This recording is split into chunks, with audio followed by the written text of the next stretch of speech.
우리가 살고 있는 세상에는 법이 있습니다. 법이 만들어진 취지가 뭐냐? 약자들을 돕기 위한 거예요. 그죠? 기본적으로 소수, 약자들, 그들이 다수, 힘이 강한 사람들로부터 보호를 받을 수 있도록 돕기 위해서 이 법이 만들어진 거예요. 그런데 오늘 본문 말씀에 보면 소수 또 약자에 대해서 다수가 또 강자가 얼마나 더 힘들게 하느냐, 또 잘못된 법을 집행하는 그런 과정들을 볼 수가 있습니다. 2000년 전 당시 예수님께서 십자가에 못 박히고 또 신문 받는 그런 모든 과정 속에서는 이 법의 역할을 제대로 하지 못했다는 거예요. 그렇죠? 오늘 본문에 보면 빌라도가 3번이나 예수에게서 죽일 일을 찾지 못했노라 이렇게 고백하는 것이 있어요.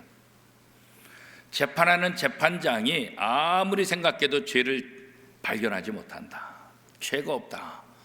그럼에도 불구하고 결과적으로는 어떻게 됐어요? 예수님이 십자가 못 박혀 돌아가시게 됐다는 거죠. 왜 이런 일이 벌어졌을까? 소수지만, 약자지만 법의 도움을 받기 위해서 법이 만들어졌는데 그 법에 어떠한 도움도 받지 못했던 예수 그리스도의 모습을 우리가 이제 본문을 통해서 보게 되잖아요. 이 예수 그리스도의 십자가 이 문제 앞에 예수 그리스도께서 심판을 당하는 이 부분 앞에 있어서 빌라도와 예수님이 아니라 빌라도와 유대 무리들 간의 알력 싸움이죠. 사실은 재판장하고 죄인으로 불려온 사람하고 계속해서 이 재판을 해가지고 죄가 있는지 없는지 이것을 따져야 되잖아요. 증거를 대고 그 증거를 통해서 무슨 죄가 있고 이런 죄를 졌기 때문에 이 죄에 합당한 결과를 받아들여야 된다. 이것이 이제 기본적인 상식들 아니겠어요, 그렇죠?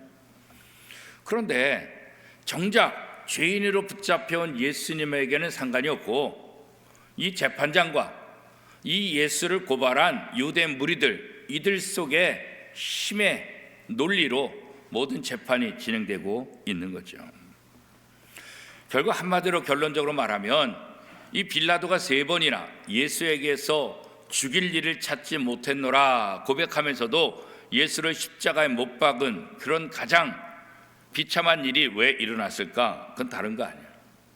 빌라도가 진실을 알고 있음에도 불구하고 이 유대 군중들의 함성 소리에 자기의 진실을 드러내지 못하고 진실을 묻어버린 거죠. 왜 그렇겠어요? 이 빌라도라는 총독은 로마의 지배 속에서 로마 황제로부터 직책을 얻은 거예요. 그렇죠? 그러니까 총독의 역할은 뭐냐면 이 로마의 식민지 그 한 구역들을 맡아서 동요가 일어나지 않도록, 밀란이 일어나지 않도록, 다시는 로마에 대해서 대항하지 못하도록 잘 관리하는, 그게 바로 총독의 역할이에요. 그런데 유대인들이 자신들의 요구를 들어주지 않으면 이게 이제 밀란이 일어날 수 있을 것 같으니까, 분명히 예수에게서 죄가 없다는 거 알면서도 이 밀란이 생기게 되면 결국은 자기의 총독의 자리가 위험해지고 총독의 자리를 빼앗길 수 있으니까 예수에게서 죄가 없다는 것 알지만 자신의 신분을 유지하기 위해서 예수에게 죄가 없다는 것을 포기하고 유대인들의 군중의 소리에 손을 들어주는 그런 판결을 하게 되는 거죠. 예수님의 십자가 처형은 결국 유대 지도자들의 음모와 가룟 유다의 배신의 결과로 이렇게 성경에 기록되게 되잖아요, 그렇죠? 그렇지만 예수님이 십자가에 못 박혀 돌아가게 하신 그 최종적인 선택은 누가 한 거예요? 빌라도가 한 거죠. 왜냐하면 그 당시 이 지역을, 예루살렘 지역을 빌라도가 다스렸기 때문에 그런 거예요. 그렇죠? 오늘 본문 23장 14절에 보면 이렇게 말하고 있어요. 우리 같이 한번 읽어보겠습니다. 14절 말씀입니다. 이르되 너희가 이 사람이 백성을 미혹하는 자라 하여 내게 끌고 왔도다. 보라, 내가 너희 앞에서 신문하였으되 너희가 고발하는 일에 대하여 이 사람에게서 죄를 찾지 못하였고. 요게 반복적으로 3번이나 반복되고 있는 것을 오늘 본문을 통해서 보게 되는 거예요. 일반 역사가들에 의하면 총독 빌라도는 아주 완고하고 거친 성격의 소유자였다, 그렇게 말해요. 빌라도의 아내도 예수님에게서 죄가 없다고 자기 남편 빌라도에게 그렇게 얘기했어도 아내의 말을 듣지 않았어요. 그죠? 고집이 센 데다가 자신이 원하는 일이라고 한다면 폭력을 행사하거나 뇌물을 주고서라도 서슴없이 일을 처리하는 그런 성격의 소유자다. 역사가들은 이 빌라도 총독을 그렇게 평가하고 있어요. 그런 빌라도도 예수님이 무죄라는 것을 부인할 수가 없었어요. 아무리 신문하고 아무리 따져봐도 예수님에게 죄를 찾을 수 없었다, 3번이나 고백하고 있잖아요. 그렇죠? 그런데 그렇게 자신이 신문에서 예수가 죄가 없다는 걸 알면서도 결국은 어떻게 해요? 예수님을 십자가에 내주게 된 거죠. 우리가 매 주일마다 사도신경을 고백하는데 그 사도신경에 보면 어떤 대목이 있습니까? 빌라도에게 고난을 받으사 그랬잖아요. 우리는 매 주일마다 예배를 드리면서 사도신경을 고백하면서 예수님이 누구에게서 고난받았냐? 빌라도에게 고난받았다. 빌라도에게 고난받아서 십자가에 못 박혀 돌아가셨다. 전 세계 모든 사람이 매 주일마다 빌라도가 예수님을 못 박았다, 이렇게 고백하고 있다. 그죠? 어떻게 보면 빌라도 입장에서는 굉장히 억울할 수 있어요. 그죠? 너무 억울하죠. 내가 무슨 잘못을 해가지고 2000년이 지난 지금에도 성도들이 모여서 예배할 때마다 빌라도가 예수님을 십자가에 못 박아서 죽였다, 이렇게 고백하고 있으니까 빌라도 입장에서 너무나 괴로울 수 있잖아요. 그렇죠? 그런데 왜 이 빌라도가 예수님을 십자가에 내주었을까? 23절은 이렇게 말하죠. 같이 한번 읽어보겠습니다. 23절입니다. 시작. 그들이 큰 소리로 재촉하여 십자가에 못 박기를 구하니 그들의 속이리가 이긴지라. 그죠? 그러니까 이 빌라도의 양심, 빌라도가 재판을 통해서 아는 진리, 그 진리가 있어요. 그 진리가 뭐예요? 내가 예수에게서 도무지 죄를 찾을 수가 없다. 내가 어떻게든지 죄를 찾아서 예수를 죽이려고 생각해 보더라도 예수를 죽일 일을 찾을 수가 없다. 이 진리가 이 빌라도 속에 있잖아요. 그죠? 그런데 이 빌라도의 진리가 어때요? 큰 소리, 그들의 큰 소리, 누구예요? 유대인들의 큰 소리, 그 소리를 이기지 못했다, 그런 거죠. 빌라도는 진실을 알고 있으면서도 이 유대인들이 밀란을 일으키면 자기의 위치가 잘못될까 봐 그 함성에 고개를 숙이고 말았다, 그런 거죠. 진리를, 바른 알물 군중들의 소리에 그냥 묻혀버리게 한 거예요. 양심을 팔아버린 거죠. 진리를 지키지 않은 거죠. 그렇죠? 만약에 빌라도가 이 군중의 외침을 거부했다고 한다면 어떤 일이 일어났을까? 그냥 상상해 보면 빌라도가 염려했던 대로 밀란이 일어날 수 있을 수 있겠죠. 총독에서 자리를 내려와야 되는 그런 일을 당할 수도 있겠죠. 그렇죠? 그렇지만 2000년이 지나도록 사도신경에 빌라도의 고난을 받고 빌라도 때문에 십자가에 못 박혔다, 이 치욕은 없을 수 있었잖아요. 그렇죠? 빌라도 입장에서 억울할지 모르지만 자신이 알고 있는 진리를 군중들의 힘의 논리에 져버리는 그 결과로 인해서 2000년이 넘은 지금까지도 빌라도 때문에 예수님 십자가에 못 박혔다, 우리는 그렇게 고백하고 있는 거죠. 오늘 우리도 수많은 소리를 들어요. 수많은 사람들을 만나요. 우리가 이런저런 것에서 진리를 알 수도 있고 바르게 판단할 수도 있어요. 그런데 우리도 빌라도처럼 우리 이익 때문에 눈 감아줄 때가 있어요. 우리 이익 때문에 거짓말을 행할 수도 있어요. 그 순간 총독의 자리에서 쫓겨나지는 않을 수 있을지 모르지만 이렇게 성경에 평생토록 예수 그리스도를 십자가에 못 박은 주범으로 기록되는 것, 오늘 우리도 마찬가지죠. 물론 우리의 이름이 성경에 기록되지는 않을 거예요. 또 역사에도 기록되지는 않을 거예요. 그럼에도 불구하고 하나님은 다 평가하실 거예요. 그죠? 빌라도는 그래도 양심이 좀 발동해서 어떻게 하든지 예수가 죄가 없다는 것을 알기 때문에 어떻게 하든지 이 예수를 좀 살릴 수 있는 방법이 없을까 나름대로 고민한 흔적들이 오늘 본문에 나와 있죠. 그것은 무엇입니까? 6월절에는 죄수 한 명을 석방하는 전통이 있어요. 우리나라도 보면 3.1절에, 광복절에, 성탄절에 대통령이 사면하는 제도가 있잖아요. 그죠? 아무런 이유가 없어요. 대통령이 사면하면 그냥 사면이 되는 거예요. 그건 대통령의 고유한 권한이에요. 그죠?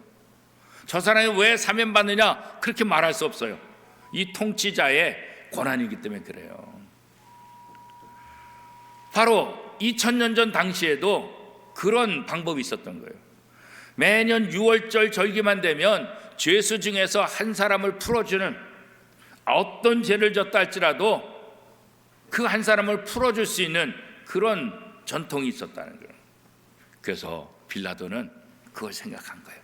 이제 6월절이 다가오는데 그러면 예수를 죽이지 않는 방법이 뭘까? 나름대로 고민한 거죠. 가장 극악한 자, 가장 죄가 많은 자, 그들을 내주고 예수와 경합화시키면 분명히 아마 예수를 죽이라고 하지는 않았을 거다. 그런 생각을 그나마 하게 되는 거죠. 그래서 우리가 잘 아는 대로 바라바를 내놓게 되는 거죠. 바라바는 모든 사람들이 싫어하는 사람. 우리 종종 TV 뉴스에 보면 지난번에 조두순 같은 사람, 그런 사람이 나오고 그 사람이 어디에 사냐에 따라서 그 사람이 사는 동네가 막 피켓 들고 반대한다, 석방하면 안 된다, 막 그렇게 했잖아요. 다른 사람들에게 두려움을 주는 존재, 바라바가 바로 그런 존재예요. 바라바 이 이름만 들어도 하여튼 사람들이 기가 질리고 무서워 떠는 그런 사람, 그렇게 흉악한 사람. 그런데 그런 사람을 내놓으면 반드시 이 유대인들은 설마 예수를 죽이겠냐. 그래서 바라바를 내놓고 바라바와 예수 둘 중에 하나, 우리 유대 전통에 의하면 죄인 중에 한 사람을 놓아주기를 원하니까 이제 너희가 선택하라, 그렇게 말한 거죠. 어떻게 보면 빌라도는 자기의 양심 때문에 예수를 죽일 수 없다는 것 때문에 이런 방편을 생각했을지 몰라요. 그러나 그 결과도 결국 자기의 뜻대로 되지 않아요. 이 화난 군중들은 빌라도가 어떤 사람인지 그에 관심이 없어요. 그죠? 이제 본격적으로 선거철이 돌아오잖아요. 그죠? 그 사람이 어떤 사람이냐, 이거에서 관심을 갖고 그 사람을 보고 우리가 투표를 해야 되는데, 우리나라는 아직까지 사람을 보고 투표하는 것은 그렇게 많지 않아요. 그죠? 사람을 보고 투표하는 분들도 많이 있지만 사람을 보는 게 아니라 그 사람이 속한 당, 그것만 보고 그 사람이 죄를 졌든 안 졌든 상관없이 무조건 찍어주는. 그래서 우리는 이 양당 정치 때문에 계속 고통의 그런 삶을 지금 살고 있잖아요. 그죠? 여러 당이 있으면은 이런 어려움은 좀 적은데 우리나라는 이 다당제가 쉽지는 않아요. 그죠? 언제나 이 강력한 여당 또 강력한 야당, 이 두 당이 힘겨루기를 하면서 국민들이 참 손해를 많이 보는 거죠. 어떻게 보면 이게 다당제가 되면 서로 견제하고 서로 조율함을 통해서 국민들의 눈치를 보는데, 어느 한 당이 막강한 힘을 갖게 되면 이 국민들은 안중에도 없어요. 자기네들 이익만 챙기는 그런 집단이 되고 마는 거죠. 그죠? 2000년 전에도 마찬가지예요. 그죠? 이 바라바 놔줘서는 안 되는 거예요. 그런데 바라바를 놔달라는 거예요. 왜요? 예수를 죽이기 위해서. 바라바가 누군데? 모든 사람이 치를 떨고 모든 사람들이 경계하는 그 사람인데 그 사람 놔줘도 괜찮다는 거예요. 그죠? 이 군중들의 목적은, 이 유대 지도자들의 목적은 오로지 예수를 죽이는 것, 여기밖에 없으니까 예수 외에 다른 사람들은 전혀 눈에 들어오지 않게 되는 거예요. 그죠? 빌라도가 그래도 자기 양심을 지키겠노라, 바라볼 내놓고 둘 중에 하나를 선택하라 하는데 백성들은 어떻게 말합니까? 18절, 누가복음 23장 18절, 우리 한 목소리로 같이 읽겠습니다. 무리가 일제히 소리 질러 이르되 이 사람을 없이 하고 바라바를 우리에게 놓아 주소서. 그죠? 빌라도의 생각하고는 전혀 다른 거예요. 그죠? 설마 아무리 이들이 예수를 죽이려고 한다 할지라도 설마 바라바를 놔주겠느냐. 그죠? 그렇진 않을 거다. 그러니까 나름대로 자기 양심에 찔려가지고 이 방법을 선택했는데 자기 생각과 전혀 다른 결과를 갖게 되는 거죠. 이렇게 하든 저렇게 하든 결국 빌라도는 예수를 십자가에 못 박아 죽이게 하는 가장 최종 결정자가 되고 만 거죠. 물론 빌라도가 그렇게 해서 예수님 십자가에 못 박히는 건 아니죠. 예수님께서 십자가 길을 걸어가는 것은 하나님의 계획이죠. 그리고 우리의 모든 죄를 대속하기 위한 하나의 방편이죠. 빌라도가 거기에 도구로 쓰임받게 되는 거죠. 빌라도는 자신이 의도하지는 않았지만 자신이 예수님을 십자가에 못 박고 죄수 바라바를 놓아주는 어처구니 없는 일을 저지른 그런 결과를 갖게 되는 거죠. 예수 그리스도의 대속의 십자가, 이 십자가는 결국 빌라도의 언도에 의해서 예수님이 십자가형을 받았지만 빌라도 때문이 아니라 하나님께서 계획하신 예수 그리스도의 그 길, 하나님 아버지의 말씀에 순종하는 예수 그리스도의 그 모습, 그죠? 결국 예수님은 십자가를 지게 되고 십자가의 못 박힘을 통해서 우리의 모든 죄를 용서해 주시고 우리를 영원한 생명의 길로 인도하시는 구세주의 역할을 감당하셨다라고 성경은 말하고 있습니다. 빌라도는, 유대 군중들은 자신의 이익 때문에 예수를 죽이려고 했지만 그 모든 것조차도 하나님은 예수 그리스도를 구세주로 만들기 위해서 결국은 인간의 그런 불의한 그런 죄악과 인간들의 무지한 그런 모습을 통해서 예수님을 십자가에 못 박게끔 내버려 두신 것이죠. 그렇지만 이 정의를 알면서도 이 정의를 지키지 못한 사람들은 그 대가를 지불하게 되는 거예요. 오늘 우리도 마찬가지예요. 사단의 가장 중요한 목표는 뭘까? 다른 것 없어요. 우리가 구원받지 못하는 거예요. 우리를 통해서 다른 사람들에게 복음이 전파되지 않도록, 예수 그리스도를 통해서 한 영혼도 하나님 앞에 다시 돌아오지 못하도록 하는 것, 그것이 바로 사단의 역할이에요. 사단은 집요하죠. 어느 정도로요? 이 유대인들처럼, 유대 지도자들처럼, 대제사장들처럼 수없이 예수를 죽이려고 쫓아다니면서 예수를 죽이지 못했지만데 마지막까지도 어떻게 해서든지 예수를 십자가에 못 박아 죽이려고 하는 그 집요함. 악한 사람들은 악을 포기하지 않아요. 그죠? 선한 사람은 하다가 포기해요. 아유, 더 이상 못하겠다. 그런데 악한 사람은 포기하지 않아요. 우리 주변에도 보세요. 그죠? 선한 사람은 포기하는데 악한 사람은 절대로 포기하지 않아요. 바로 그 사단이 그런 것들을 이용하고 있는 거예요. 그죠? 이 사단은 예수 그리스도를 하나님의 아들로 보지 못하게 하는 거예요.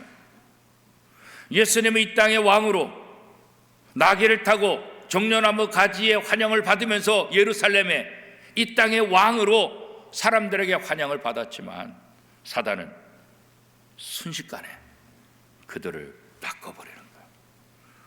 더 이상 예수 그리스도를 메시아로 보지 못하도록, 하나님의 아들로 보지 못하도록 완전히 바꿔버려요. 예수를 환영했던 사람들이 예수를 십자가에 못 박으라 외치도록 완전히 바꿔버리고, 21절 말씀 누가복음 23장 21절 우리 한 목소리로 같이 읽겠습니다. 그들은 소리질러 이르되 그를 십자가에 못 박게 하소서, 십자가에 못 박게 하소서 하는지라. 그러죠. 며칠 전만 하더라도 예수님께서 예루살렘 성에 입성할 때 호산나 호산나, 우리를 구원하소서, 우리를 구원하소서, 예수를 메시아로 보고 구원자로 환영했던 그들이 이제는 예수를 십자가에 못 박으라 그렇게 외치고 있는 것은. 왜 이런 생각을 했을까요? 사람들의 선입관 때문에 그런 거예요. 자기네들이 기다리던 메시아, 자기네들이 기다리던 왕의 모습을 찾아볼 수가 없는 거예요. 그죠? 사람들은 선입관 때문에 실수할 때가 참 많아요. 그죠? 그래서 신약성경 야고보에 보면 사람을 외모로 판단하지 말아라. 외모로 판단하는 것은 죄악이다. 그렇게 말하고. 우리들도 사람을 외모로 판단했다가 착각할 때가 참 많이 있잖아요. 그죠? 선거할 때도 마찬가지잖아요. 그 당시는 그런 줄 알고 찍었는데 나중에 보니까 후회하는 그런 일들이 종종 있잖아요. 그죠? 그게 선거뿐이겠어요? 우리의 삶의 모든 자리에서도 그런 일들이 일어나는 거죠. 좋은 친구인 줄 알았는데, 좋은 이웃인 줄 알았는데 함께 사귀다 보니까 뒤통수 치고, 그렇죠? 어려움 당하고, 그렇죠? 배신하고. 그래서 10길 물속은 알아도 한 길 사람 속은 모른다, 그렇게 말하잖아요. 그렇죠? 그렇다고 해서 모든 사람을 믿지 말아라 그런 것이 아니라, 그렇기 때문에 사람을 외모로 평가해서는 안 된다는 거죠. 왜 자꾸 외모로 평가할까요? 자기 이익 때문에 그런 거예요. 외모로 평가해서 내게 도움이 될까 생각하니까, 자기한테 이익이 될까 생각하니까 가까이 하고 친하게 지내고, 그러다가 발등찍히고 배신당하는 어려움을 당하게 되는 거죠. 이스라엘 사람들 가운데, 유대인들 가운데 무슨 선입견이 있었을까요? 지역에 대한 선입견이 있어요. 나사렛이란 동네에 대한 선입견이 있어요. 요한복음 1장 46절에 보면 나다나엘이 이르되 나사렛에서 무슨 선한 것이 날 수 있느냐? 빌립이 이르되 와서 보라 하니라. 빌립이 예수를 만나고 하나님의 말씀을 통해서 은혜를 받고 나다나엘에 가서 예수 그리스도의 복음을 전하니까, 야, 무슨 나사렛에서 나사렛 예수? 야, 나사렛이라는 동네 자체가 별 볼 일 없는 동네인데 그런 동네에서 무슨 구세주가 나고 그런 동네에서 무슨 선생이 나겠냐. 일반적인 선입견 때문에 나다나엘은 빌립이 예수님께 가보자 하는 것을 거부하는 게 되죠. 오늘날도 마찬가지예요. 오늘날도 많은 사람들이 예수를 믿지 않는 것은 선입견 때문에 그러는 거예요. 그렇죠? 자신의 편견과 자신의 경험 통해서 예수 그리스도를 거부하는 게 되는 거죠. 한편으로는 우리들 때문에, 예수 믿는 우리들이 바른 삶을 살지 못하니까, 예수 믿는 우리들이 바른 모습을 보여주지 못하기 때문에 우리로 인해서 하나님의 나라가 가려지고 우리로 인해서 메시아의 모습이 가려지게 되기도 하는 거죠. 그죠? 예수님께서 제자들을 만나실 때 제자들은 예수님에 대한 편견 때문에 섣불리 예수님을 따라가지 않잖아요. 그죠? 그런데 예수님의 말씀에 순종하면 자신들이 갖고 있는 선입관에서 또 편견에서 완전히 벗어나는 것들을 성경 기록하고 있잖아요. 그죠? 예를 들면 베드로가 고기를 잡으러 갔을 때 밤새도록 그물질을 했는데 고기 한 마리도 못 잡았다. 그죠? 새벽에 피곤해 지친 몸으로 고기 한 마리도 얻지 못하고 다시 부두로 돌아오는 그 베드로를 향해서 너 깊은 데 가서 그물을 다시 한번 던져봐라. 말도 안 되는 거죠. 베드로는 어부예요. 베드로는 그 갈릴리 바닷가 호숫가에서 잔뼈가 굵은 사람이에요. 누구보다 최고의 어부예요. 고기에 대해서는 최고 전문가예요. 그죠? 그런데 엉뚱한 사람이 와서, 낯선 사람이 와가지고 뭘 아는 것처럼 저 깊은 데 가서 그물을 다시 한번 던져봐라. 말도 안 되죠. 아니, 당신이 누군데 나한테.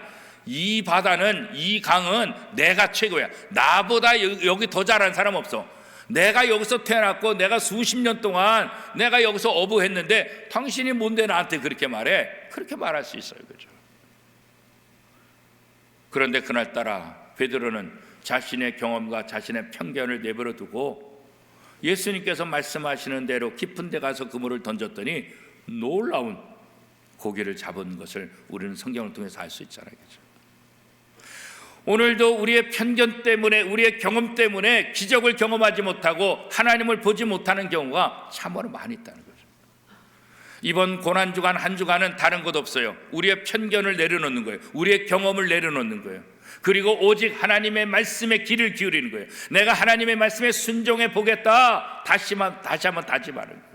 예수님이 이 고난주간을 통해서 십자가의 길을 걸어가는 것이 사실 쉬울까요? 쉽지 않죠. 얼마나 어려웠으면 할 수 있거든 이 잔을 좀 피하게 해주세요. 어느 정도로 기도했어요? 땀방울이 핏방울이 될 때까지 기도하셨다는 거예요. 이게 쉬운 일이 아니에요. 아예 하나님의 아들이니까 뭐 쉽게 하겠지. 전혀 그렇지 않아요. 100% 인간적인 모습으로 고통을 다 당하시고 인간과 똑같은 모습으로 그 길을 걸어갔기 때문에 예수님에게도 너무나 힘든 그런 과정들이 그죠. 그러나 자기의 생각과 자기의 편견 이것을 내려놓고 하나님께서 내게 원하시는 이 길을 순종하며 묵묵히 걸어가게 되는 거죠. 그죠. 결국 자기의 편견을 내려놓고 예수님의 말씀에 순종할 때 기적을 맛보게 돼요. 그때 베드로가 예수님 앞에 어떤 고백을 합니까? 누가복음 5장 8절에 보면 이렇게 말하고 있어요. 시몬 베드로가 이를 보고 예수의 무릎 아래 엎드려 이르되 주여 나를 떠나소서 나는 죄인으로소이다. 자신의 경험과 자신의 상식과 자기네 편견으로 경험하지 못했던 것을 예수님의 말씀에 순종함을 통해서 경험하게 되는 거예요. 그리고 베드로는 예수 그리스도를 영접하게 되는 거예요. 오늘 우리가 신앙생활을 한다는 것은 다른 것 아니에요. 일상에서 지금까지 우리가 30년, 50년, 60년, 70년, 80년 살아오면서 우리의 경험들, 우리의 지식들 이런 모든 것들을 다 내려놓고 예수 그리스도를 바라보는 거죠. 예수 그리스도를 바라보는 것이 능력이에요.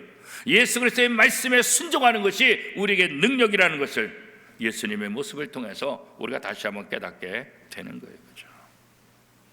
총독의 자리, 이 자리에서 쫓겨날까 봐, 이 자리에서 내려올까 봐 두려워서 유대인의 함성에 자기의 진리를 지키지 못했던 이 빌라도 그죠. 예수님이 이 땅에 오셔서 말씀을 가르칠 때 그 권세가 대단하고 지금까지 유대 어떤 종교 지도자들이 가르친 것보다도 탁월하고 능력 있는 말씀이더라. 그런 예수님을 유대 지도자들은 시기하고 질투하고 자기 밥그릇을 뺏는다고 생각해서 예수를 죽이려고 했던 모습 아니겠어요? 그렇죠? 그런 선입관 속에서 예수를 죽이려고 끝까지 집요하게 사단의 노릇을 했던 그런 지도자들의 모습 그렇잖아요. 오늘 우리는 그들의 모습을 통해서 우리의 모습을 발견하게 되는 거예요. 우리는 예수 그리스도를 알지 못하게 하는 모든 방해물에서 우리는 자유로워져야 돼요. 그래서 예수님은 우리를 위해서 십자가에 못 박히심으로 우리의 모든 죄를 용서해 주신 거예요. 우리의 죄 때문에 주님을 알아보지 못하기 때문에 주님을 알아보고 주님이 나의 주인인 것을 고백할 수 있도록 베드로가 예수님을 나의 주인이라고 고백한 것처럼 우리의 모든 선입관, 우리의 모든 편견, 우리의 모든 것 내려놓고 주님을 바라보고 주님이 나의 주인이고 주님이 나의 구세주라는 고백을 할 수 있도록 예수님은 십자가를 지시고 우리의 죄를 용서해 주시고 우리를 하나님의 자녀로 받아주시는 거죠. 이 사순절을 통해서 다시 한번 내 죄를 위해서 십자가에 못 박히시는 십자가에 매달리신 주님을 바라보는 것, 그것이 바로 참된 신앙의 시작이라고요. 빌라도는 예수님에게서 죄가 없다는 것을 분명히 알았어요. 그러나 군중들의 함성에 자신의 알, 자신의 진리를 지키지 못하고 포기하고 말았다고요. 오늘도 우리는 이런저런 사람들의 소리에, 이런저런 사람들의 요구에 우리의 진리를 무너뜨릴 때가 참 많이 있어요. 눈 한번 감아주면 되지 뭐, 모른 척하면 되지 뭐, 알게 모르게 공범이 되고 알게 모르게 나도 죄를 짓는 그런 모습들이 얼마나 많이 있습니까? 그렇죠? 우리가 살고 있는 이 세상에 다양한 소음들이 얼마나 많은지요. 뉴스를 통해서 유튜브를 통해서 얼마나 많은 소리들이 들려오는지요. 그것에 진리가 있고 그것에 우리에게 유익하는 정보들도 있지만 대부분은 쓸데없는 쓰레기 같은 소리들이 얼마나 많은지 몰라요. 그렇죠? 그걸 분별하지 못하면 그런 세상의 소음 때문에 나도 힘들어지고 그런 선입관 때문에 바른 선택을 하지 못하는 그런 결과를 가져다 줄 수 있다는 거죠. 우리는 이제 세상의 소리에 귀를 기울이는 사람이 아니라 하나님의 말씀, 주님의 음성에 귀를 기울여야 합니다. 빌라도가 예수님의 소리에 귀를 기울인 것이 아니라 군중들의 소리에 귀를 기울여서 자신의 진리를 지키지 못하고 포기함으로 지난 2000년 동안도 매 주일마다 빌라도에게 못 박혀 돌아가셨다는 고백을 듣게 하는 그런 결과를 빌라도가 지금 당하고 있잖아요. 그죠? 오늘 우리는 그런 잘못에서, 그런 실수에서 벗어나야 할 거예요. 그래서 늘 말씀을 묵상하고 예배를 통해서 나를 내려놓고 주님의 음성에 귀를 기울이는 그런 훈련들이 오늘 우리에게 필요한 거죠. 이번 고난주간 새벽기도를 통해서 다시 한번 주님의 음성에 귀를 기울이고 나 자신을 내려놓고 세상 사람들의, 군중들의 그런 소리가 아니라 진리의 말씀, 하나님의 말씀에 귀를 기울이며 승리하는 저와 여러분의 삶이 될 수 있기를 축복합니다.